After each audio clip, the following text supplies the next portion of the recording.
Assalamualaikum warahmatullahi wabarakatuh.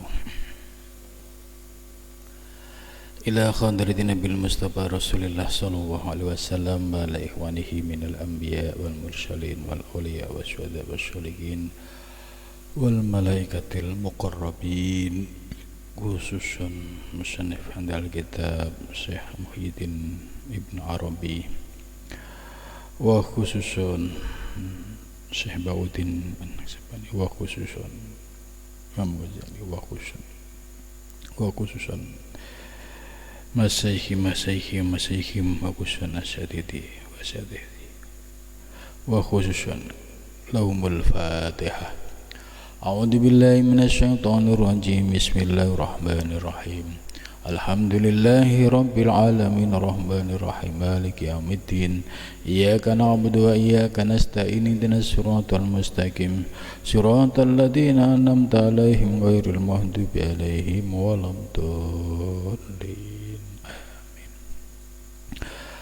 Bismillahirrahmanirrahim. Alhamdulillahilladzi 'allamani bi ulumil ulama'il rasihin wa razaqani bi ulumil ulama'il muwahhidin wal muhaqqiqin. Wassalatu wassalamu ala sayyidil wujud wal arwah nabiyyina Muhammad sallallahu alaihi wasallam alladzi jaa bisyari'ah wa tariqah wal haqiqah wal ma'rifah, wa ala alihi wa sahbihi asma'in, amma ba'du. Subhanaka la ilma lana illa ma 'allamtana innaka antal alimul hakim. La haula wa la quwata illa billahil aliyyil azim. Rabbi shrah li sadri wa yassir li amri wa hlul 'uqdatam min lisani yafqahu qawli. Amin ya rabbal alamin. Malam ini kita akan melanjutkan pengajian kitab Al-Futuhat Al-Makkiyah. Juz 1 masih membahas tentang ma'rifatu maratibil huruf. Pada minggu yang lalu sudah dibahas tentang pendapat sebagian muhaqqiqin, orang-orang ahli hakikat, ya, bahwa wujud dapat dipahami dari aspek azali. Penjelasan secara rinci sudah disampaikan pada minggu yang lalu. Malam ini kita akan melanjutkan pembahasan selanjutnya, yaitu famin jihati wujudihi ala suratihi allati wujida 'alaiha fi ainihi fil ilmil qadim al-azali al-muta'alliq bihi fi hali subutihi, fahuwa mawjudun azalan aidun ka'annahu bi inayatil ilmi al-muta'alliq bih.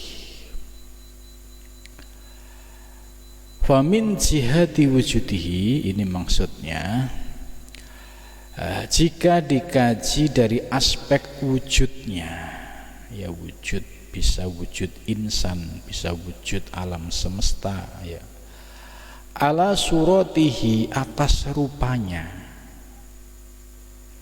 rupa yang nyata saat ini, ya, rupa manusia yang beragam bentuknya, rupa wujud yang ada di alam semesta. Ini namanya ala suratihi, ya, setiap orang punya bentuk masing-masing. Allati wujida 'alaiha fi ainihi fil ilmil qadim al-azali. Jika wujud fisik yang nyata saat ini, yang bentuknya itu beragam, warna-warni, itu kalau dikaji dari sisi substansinya itu ada pada ilmu qadim yang al-azali. Maksudnya begini, wujud yang nyata di alam semesta berupa wujud yang beragam, ya seperti manusia. Ini manusia 7 miliar yang ada di muka bumi ini bermacam-macam. Ya, selain manusia ada wujud binatang, wujud tumbuhan, ya wujud alam semesta. Lah surah, rupa, gambar yang nyata saat ini jika dikaji dari sisi substansinya, maka wujud yang ada sekarang ini tidak lepas dari desain atau rencana Allah yang sudah ditetapkan pada zaman azali yang bersifat qadim. Ini maksudnya begitu. Jadi wujud seseorang saat ini dengan rupanya itu sudah didesain oleh Allah pada zaman azali yang bersifat qadim. Artinya setiap manusia yang lahir di muka bumi desainnya itu sudah ada di zaman azali. Karena itu ya kita bisa menerima wujud apapun dari Allah, termasuk wujud diri kita yang diciptakan sedemikian oleh Allah. Ini kalau dikaji dari sisi ilmu secara substansi, ini tidak lepas dari kehendak Allah yang bersifat azali dan qadim. Ya. Untuk menjelaskan yang dimaksud oleh Syekh Ibnu Arabi ini kalau menggunakan teori martabat 7 itu mudah sekali dipahami. Pemetaannya sangat mudah. Nah, saya coba untuk menjelaskan dengan menggunakan pendekatan teori martabat 7. Martabat 7 itu ada 2 bagian. Yang pertama disebut yaitu bagian dari wujud qadim, ya, alam qadim. Alam qadim itu alam yang dahulu kala sebelum alam semesta ini ada. Ini qadim. Qadim ini bersifat azali. Nah, di alam qadim ini ada 3 tingkatan atau ada 3 martabat. Yang pertama martabat ahadiyah, yang kedua martabat wahdah, yang ketiga martabat wahidiyah. Dalam teori martabat 7, alam ahadiyat, ya, ini yang ada pada martabat ini adalah hanya zat, ya, tidak ada yang lainnya.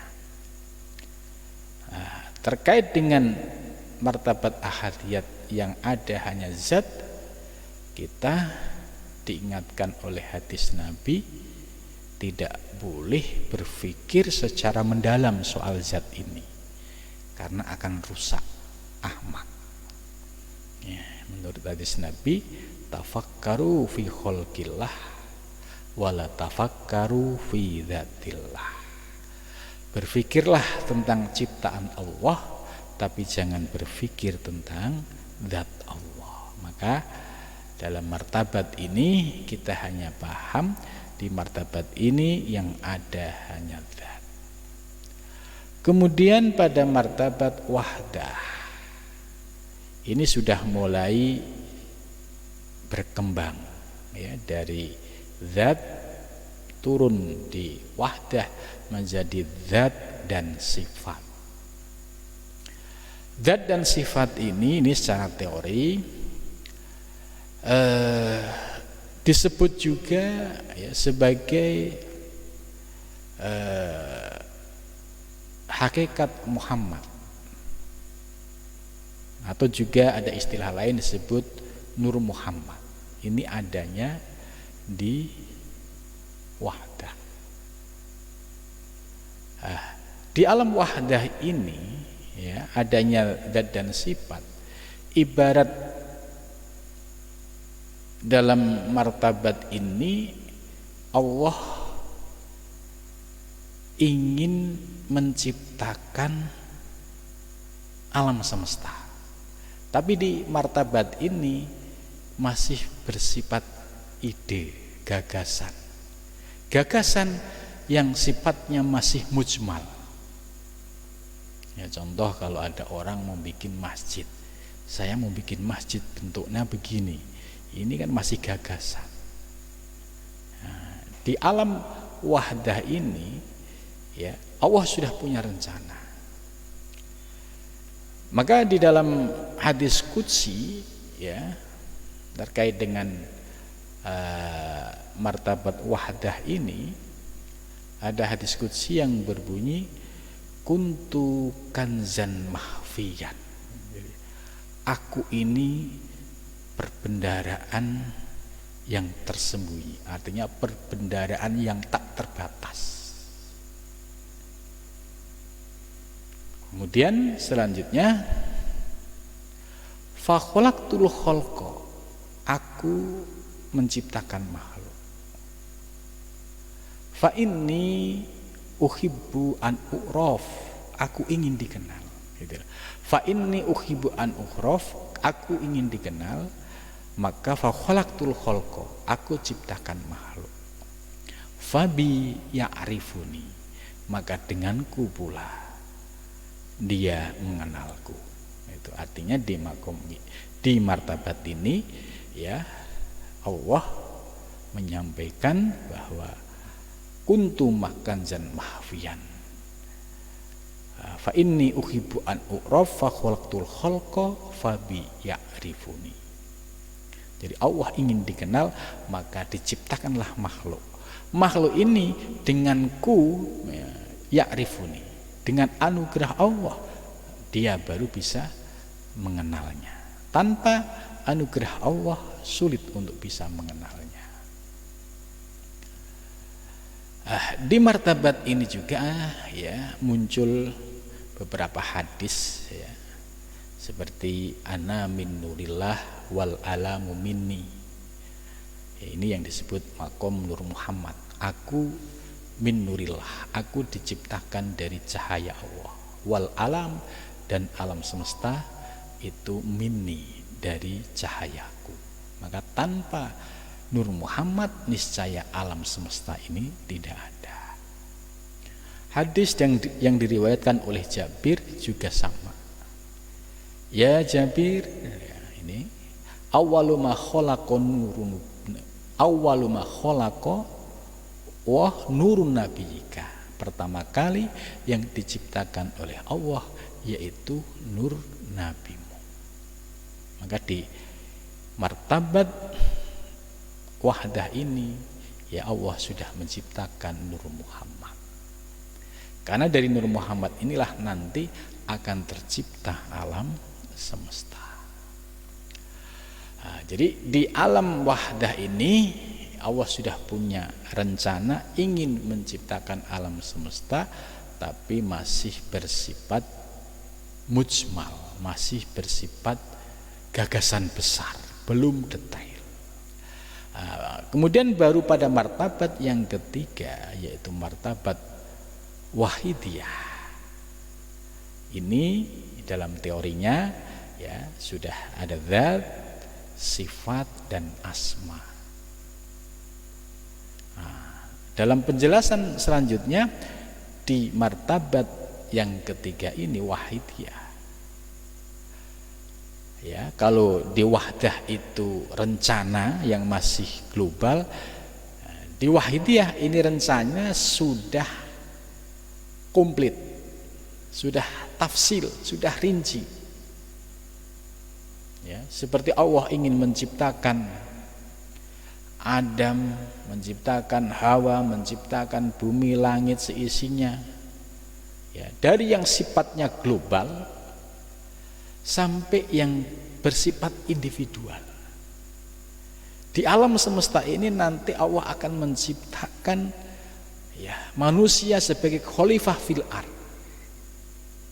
Ya, manusia yang akan diturunkan di muka bumi sebagai khalifah fil ardh ini juga sudah didesain oleh Allah ya pada martabat yang ketiga ini.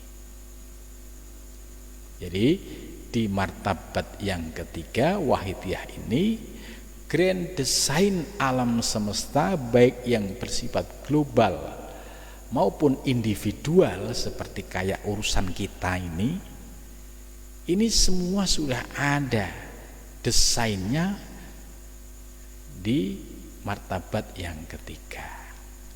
Syekh Muhyi Pamijahan ini menarik, beliau menjelaskan dalam teori yang ketiga ini dengan istilah Lauhil Mahfuz.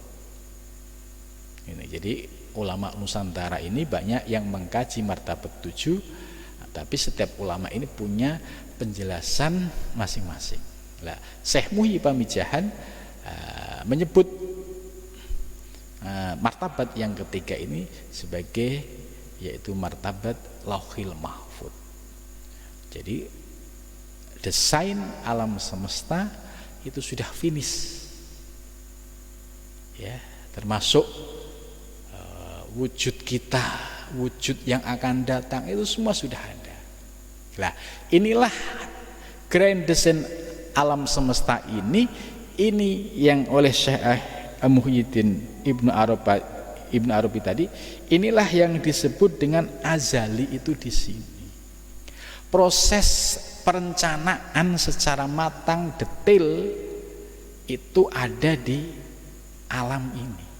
Ini alam qadim dan bersifat azali. Maka apapun yang terjadi di alam semesta ya, ini tidak bisa lepas dari apa yang ditetapkan oleh Allah pada zaman azali. Maka ayat Al-Qur'an menguatkan teori ini, yaitu wallahu khalaqakum, dan bermula Allah itu khalaqa, telah menciptakan, menggunakan fi'il madhi, menggunakan past tense ya, menggunakan fi'il madhi past tense, artinya ini sudah berlalu. Berlalunya kapan? Yaitu pada zaman azali. Maka di dalam teks kalimatnya menggunakan khalaqakum, dan bermula Allah telah menciptakanmu. Artinya telah itu berarti ya sebelum wujud desainnya sudah ada. Itu. Wa ma ta'malun, dan apa yang akan kamu kerjakan, termasuk kejadian saat ini dan yang akan datang, itu tidak lepas dari apa yang sudah ditetapkan pada zaman azali. Jadi wallahu khalaqakum, khalaqa ini menunjukkan proses kejadian atau desain alam semesta di zaman azali, sedangkan wa ma ta'malun ini proses kejadian di alam hudus, yaitu di alam baru. Gitu. Maka proses penciptaan yang berikutnya setelah yang qadim 3 selesai, mulailah diciptakan yang hudus yang baru. Pertama yang diciptakan alam arwah, alam ruh, ya. Dan ruh di sini Nabi besar Muhammad SAW sebagai Abul Arwah, bapak segala ruh.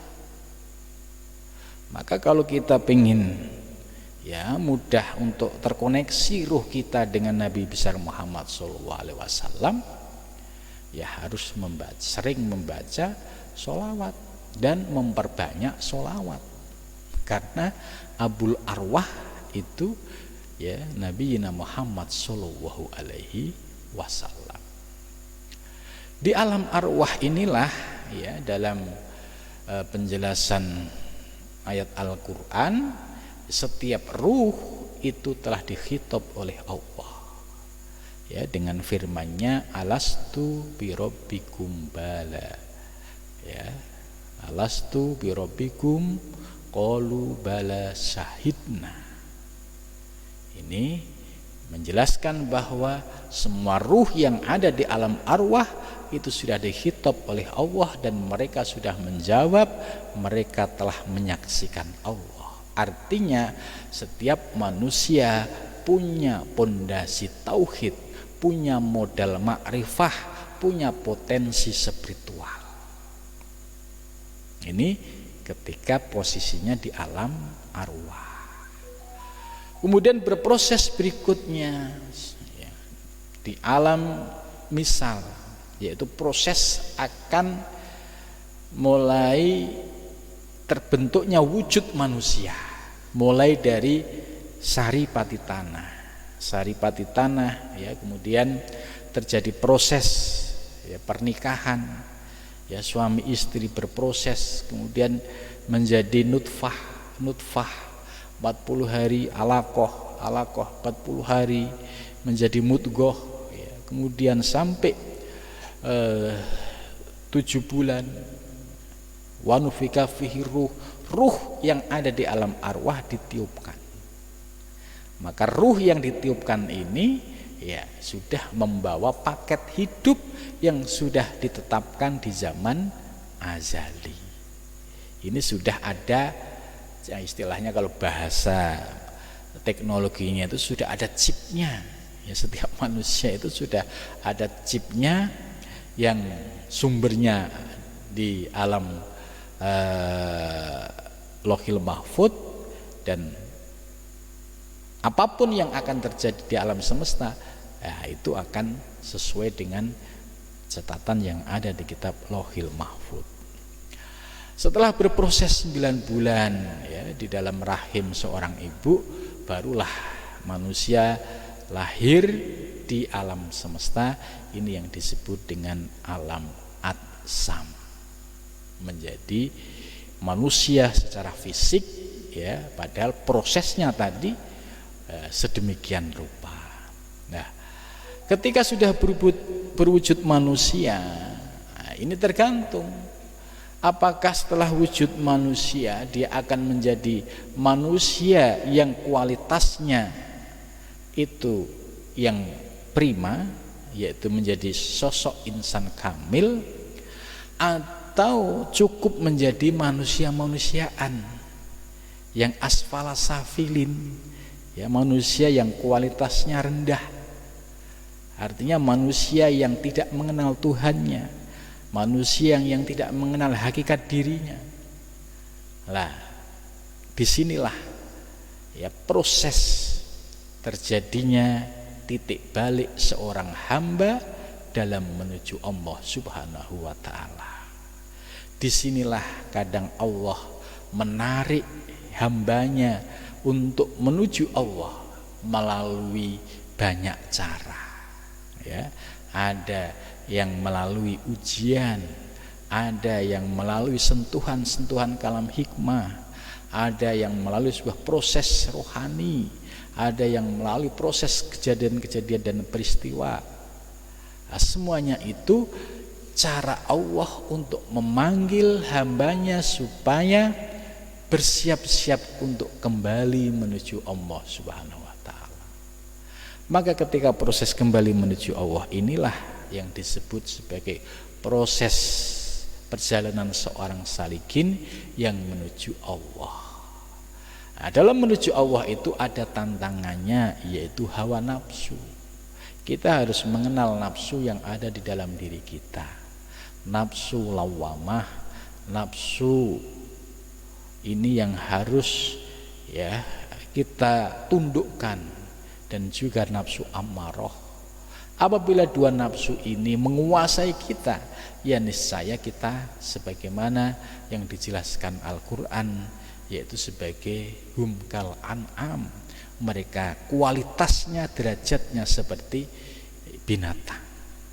Tapi kalau kita bisa menundukkan dua nafsu ammarah dan lawamah ini, maka kualitas pribadi kita bisa menjadi sosok insan kamil, manusia yang paripurna baik secara lahir maupun rohani. Nah, perjalanan salikin, orang yang menuju Allah adalah sebagai proses perjalanan, yaitu dengan menundukkan hawa nafsu baik amarah maupun lawamah, karena ini sebagai hijab yang nyata yang harus dilampaui oleh seorang salik.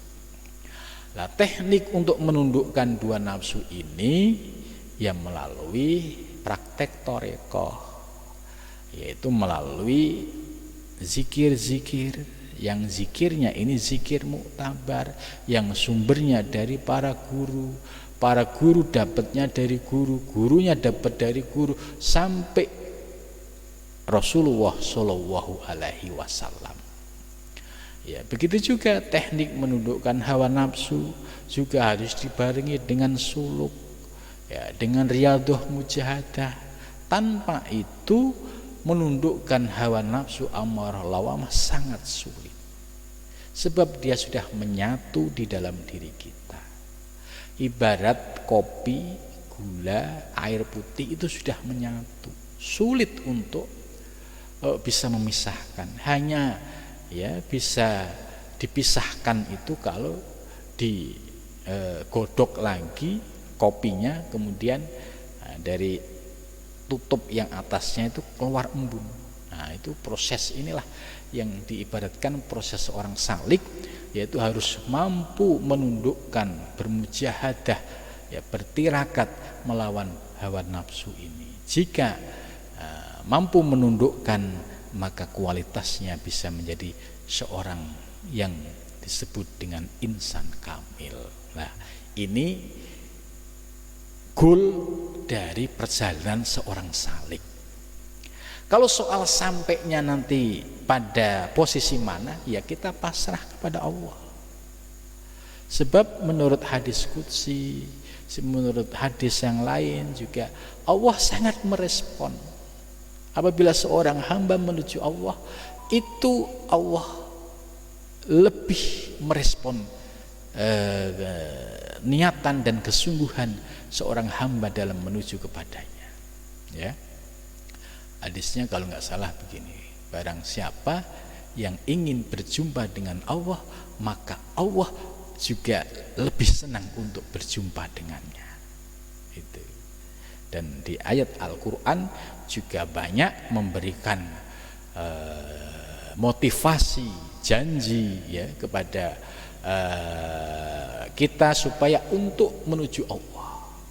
Ya, goal kita tidak sebatas meraih surga, tapi goal seorang salik menuju Allah yaitu liqa rabbih, perjumpaan dengan Tuhannya. Apakah mungkin? Di dalam Al-Quran, ya, itu dijelaskan dengan berbagai macam ayat. Ada wa man kana yarju liqa rabbih, ada wa man kana yarju liqa Allah, ya, itu ada beberapa redaksi.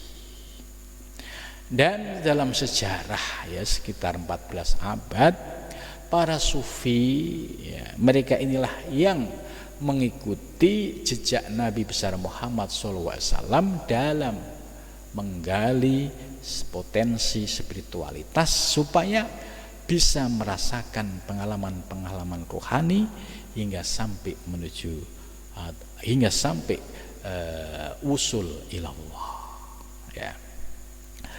Jadi inilah kalau kita jelaskan secara teori apa yang disampaikan oleh Imam Syekh Ibnu Arabi tadi, bahwa wujud surah yang nyata saat ini, ya, secara substansi itu tidak lepas dari ilmu yang bersifat qadim, yang bersifat azali.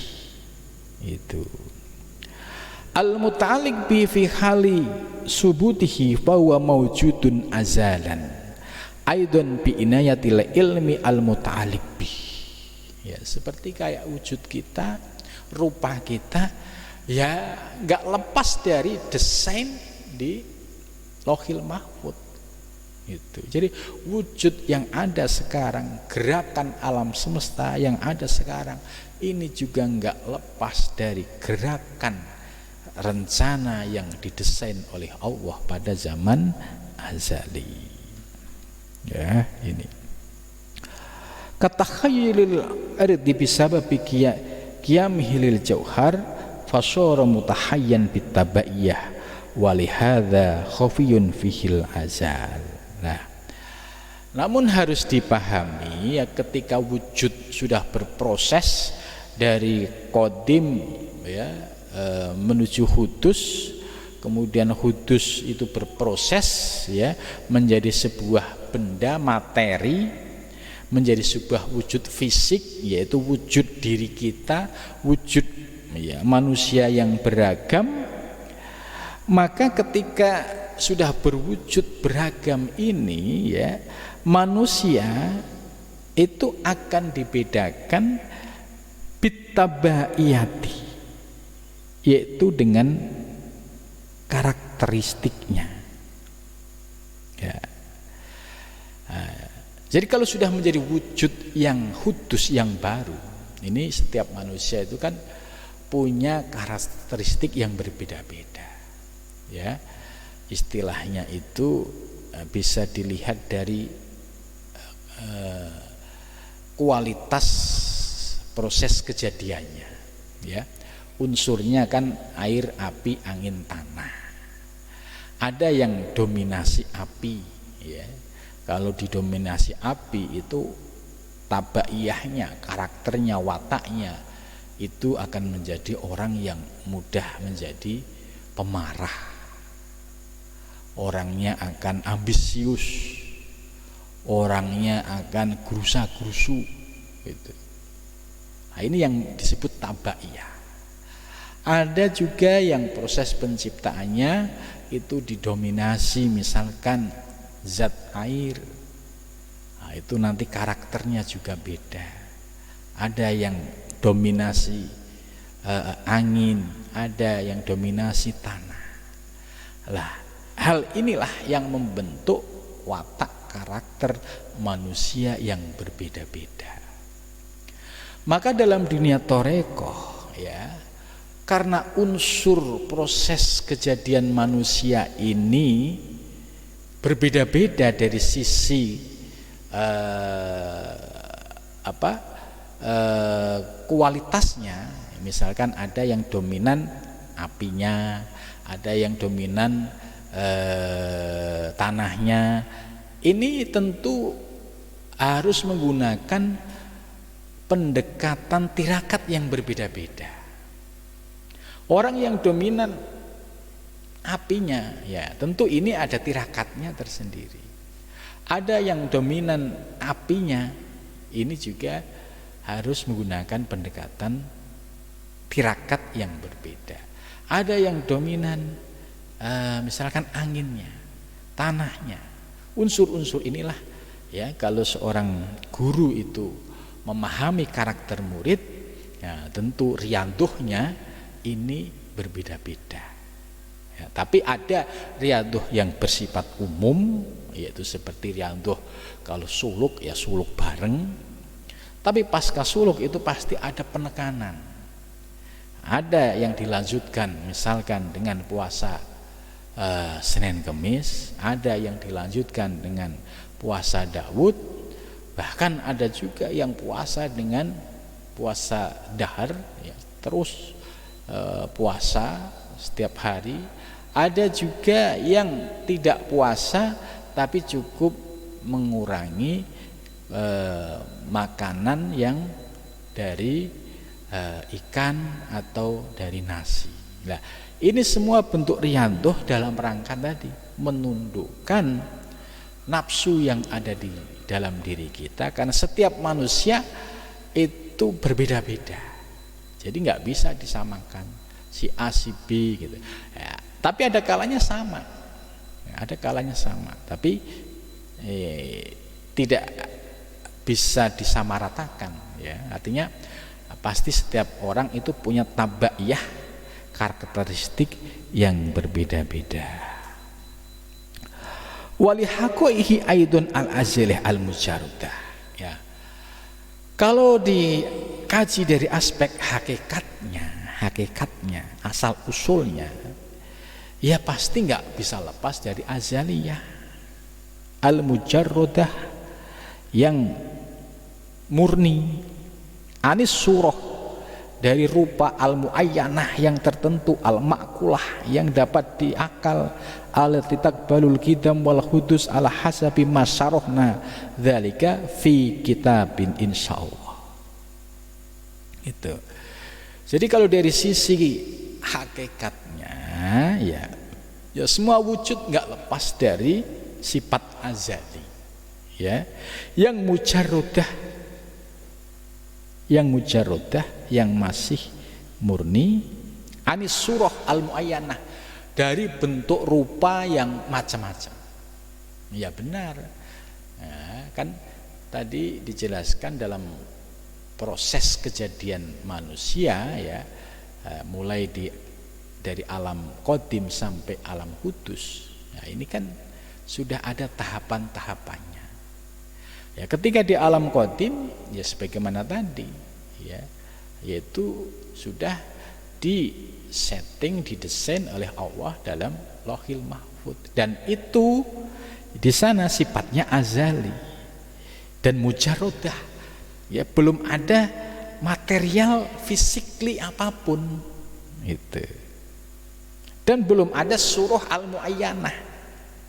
Surah al-muayyanah, wujud yang fisik yang nyata, bahasa Jawa gembleger bentuknya, ya setelah wujud di alam atsam ini. Itu. Jadi dari penjelasan ini, ya, Syekh Muhyiddin Ibn Arabi sudah menjelaskan secara rinci, ya, kronologis, ya, proses kejadian insan atau wujud yang bersifat azali, ya. Namun demikian, ya, harus dipahami ketika wujudnya sudah wujud hudus, nah, itu yang harus mengikuti sunatullahnya. Jadi sudah ada ketetapannya. Nah, sunatullah ini di awal pengajian kitab Al-Futuhat juga sudah dijelaskan oleh Ibnu Arabi. Sunatullahnya ini ya sunatullah yang sudah dalam ketetapan Allah. Gitu. Bukan sunatullah yang hukum alam liar, ya, tanpa dalam kontrol Allah, itu tidak. Semua dalam desain dan dalam kontrol dan Allah Subhanahu wa ta'ala. Nah, di dalam kitab ini nanti akan diberikan penjelasan dan juga yaitu istilahnya kayak model ilustrasi, gambaran yang terkait dengan ini. Wasanat kulu minhu torfan fi handal kitab fi ba'dil abwab ila masatil hajat ilaih. Ya, ini nanti akan dijelaskan pada penjelasan bab-bab berikutnya terkait penjelasan yang lebih rinci, ya. Jadi alhamdulillah, dari penjelasan malam ini kita sudah mendapatkan pencerahan tentang makna dari famin jihati wujudihi ala suratihi allati wujida alaiha fi ainihi fil ilmil qadim al azali. Ya, mudah-mudahan dengan penjelasan ini kita semakin tambah yakin, ya, semakin kokoh, ya, akidah kita semakin kokoh, tauhid kita, sehingga dengan kokohnya keyakinan kita ini mudah-mudahan dapat menghantarkan perjalanan kita untuk sampai usul ilallah subhanahu wa ta'ala. Mudah-mudahan bermanfaat. Wal muwaffiq ila thoriq. Assalamualaikum warahmatullahi wabarakatuh.